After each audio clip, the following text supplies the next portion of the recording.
week we talked about week 1 and everything that I did in week 1, how I just curated my business and how I run my business from there. If you have not seen my last video, go check it out. It basically describes how I left my 9 to 5 and basically how I'm doing it as an artist, but truly behind the scenes, holding your hand, walking with you and showing you what I'm doing as an artist that left my job with no savings, showing you how the Lord is really working in my life and how I'm allowing him to work through me. Just how we talked about last week about building your relationships and building connections with your audience. I really want you to focus on your email marketing. I know a lot of people they don't want to do email marketing or they don't feel like it works, but email marketing does work. You just have to curate that relationship a lot more than you want to. Your audience needs to hear from you and they need to hear from you often. A lot of times people don't think that something's working. It's not that it doesn't work, it's that you're not doing it enough. What you think everybody should know, they don't know. And remember that when you are marketing, if you're saying something and you feel like you said it over and over and over again, you probably haven't said it enough.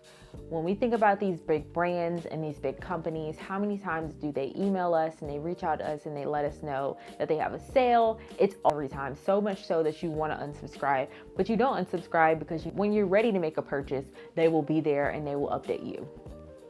I really want you to work on your email marketing when you are going to these different, say you're going to different pop-ups and you're meeting artists and you're meeting new people. I keep a running email list and I put all these people on my email list all the time. If I grab a business card, I'm putting you on my email list. If I know you're my friend and if you have an email, I'm gonna take it. I use Squarespace. I use their email campaign and it works very well. A lot of my emails are received, and the other email platform that I like to use is Flowdesk. Flowdesk is very good. They give you your very own email template, and as you do your email template, you can just fill out your branding and it helps you. They have AI, which helps you word it better and just reach your audience in the best way possible. So this week for me, week 2, I had to do very heavy email marketing. So I sat down and I'm gonna be sending emails almost every other day because next week for me is Black Friday. And if you're an artist and you're a product-based entrepreneur, your product-based company, you're going to want to make sure that you're sending those emails, if not every other day, up until Black Friday, Cyber Monday. Like, you not want to miss this season because it is the most important. And just like I said, I've built my email list over time. I've continued to curate those relationships with people, grow my marketing, and that's just something that I really focused on this week. If you're having a hard time writing emails, building emails out, building your email template, that is something that Squarespace can really help you with on your emails, which I use Squarespace and I love it a lot. This is not a promotion for Squarespace, but Squarespace, if you want to sponsor this video, I would love it. The second thing that I did this week was adding products to my website.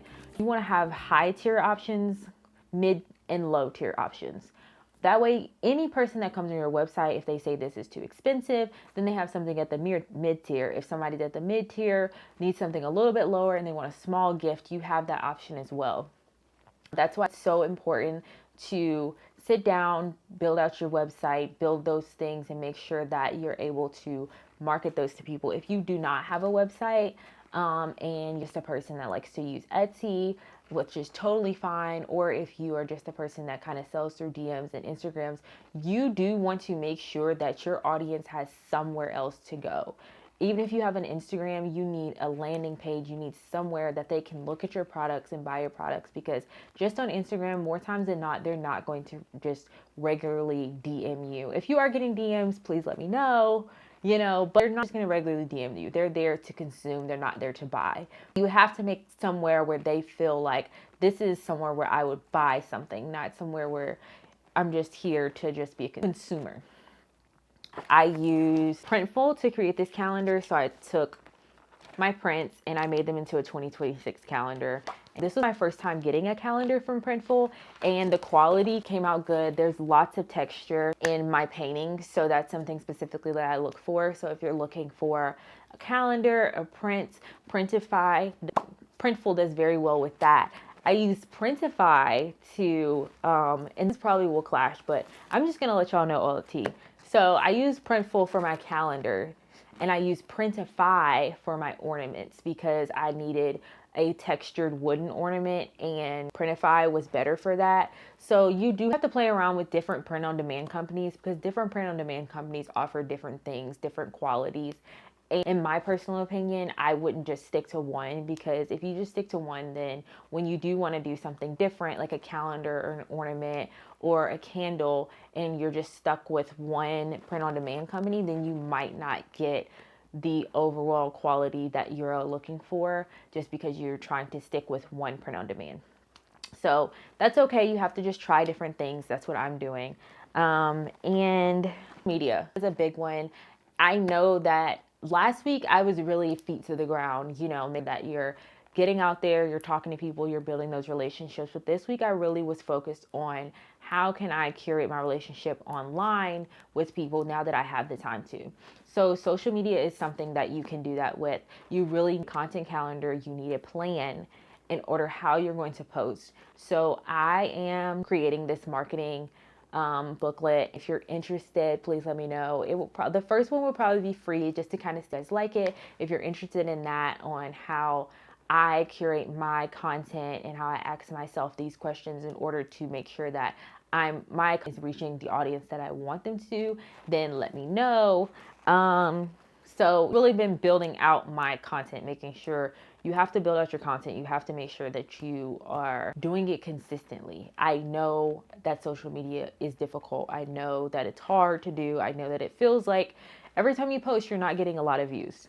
That's how it is. That's just how it works. That's just social media. So you want to eventually get to the point where you can create your content and you can have 30 days worth of content. I know that sounds like a lot, but if you can get 30 days ahead of your content, then it will get to the point of it's called batch creating. So once you're able to batch create, then you will not have to worry about what you're going to post today and what you're going to say, because creating content every single day, it's very hard. It's draining. And once you script, edit, post, and you have to do that all over again the next day, it's just not sustainable. So you want to find something that is sustainable for you, whether that's every day. If you're looking to do this full time, you really want to shoot for every other day, if not every single day, maybe 5 days a week, just because you are building an audience. And the more times that you do it, the more comfortable that you will get with it.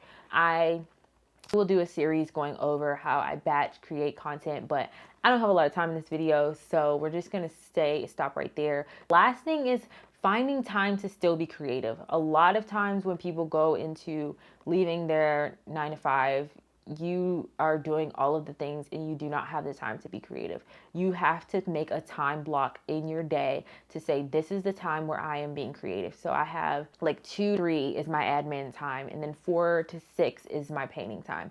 I make sure that I make time for my creative juices to flow, because it can be very, like, when you put it at the end of the day, it can be very exhausting and it might not be something that you want to do. I like painting during the day. It's easier for me. It's more sustainable for me, but sometimes it just doesn't work out like that. But you have to block out time for your creativity, and you have to block out time for all of these other things. I highly suggest getting a planner. You cannot do this without a planner. I know that it feels like it. If you don't have a planner, please just go to your local Target. There's one that I found at Target that was really, really, I really love. I'll probably link it down below just because it was my favorite. Not sponsored, but Target. So I think that having a planner really, really helped me. So just to go over everything that we talked about, email was top of the list, curating that, making sure you have an email system. If you do not have a website right now, don't worry about having a website. Just make sure that you pick a good email platform. Flowdesk is really great for this if you do not have a website right now, but you still want to reach an audience and you have a good email list. If you do not have an email list, then when you go to pop-ups, print out a paper that says name, email, keep it simple, old school. Trying to have a QR code is good, but a lot of people don't want to pull out their phone and scan. They're more likely, even in 2025, to just write their name down on an email list. Second, add products to your website collection. If you are a product-based company, making sure that you're showing people how you package, showing people the new things that you're creating, continuously showing them these things, not just leaving it as, oh, well, I showed them this yesterday, so they don't. Remember, I'm sorry to tell it to you, but you are not at the top of their list. If you have 200 followers like me, or less, or more, but under 1,000, they're probably not thinking about you in the back of their mind. Like, oh, unless they've built a really good relationship with you, they're not thinking, oh, maybe I should go buy from Diana to go get some art. No, they're probably going to go down to their local Hobby Lobby and get some art. It's just what it is. So you have to continually remind your audience over and over again, these are products I'm offering. This is the price that they're at. This is why you should buy my products, because they're handmade by blood, sweat, and tears. Like, be for real. And then finding the time to be creative. Like, just, I know that there's all of the things going through your head. There's the things going through my head too. Like, I'm high-key stressed. I'm stressed making this video. But you have to make sure that you make time to be creative. I know that it's going to be hard. It's hard for me. We're through it together. And that's just pretty much what I've done in week 2. So if you loved it, like, comment, and I'll see you in week 3.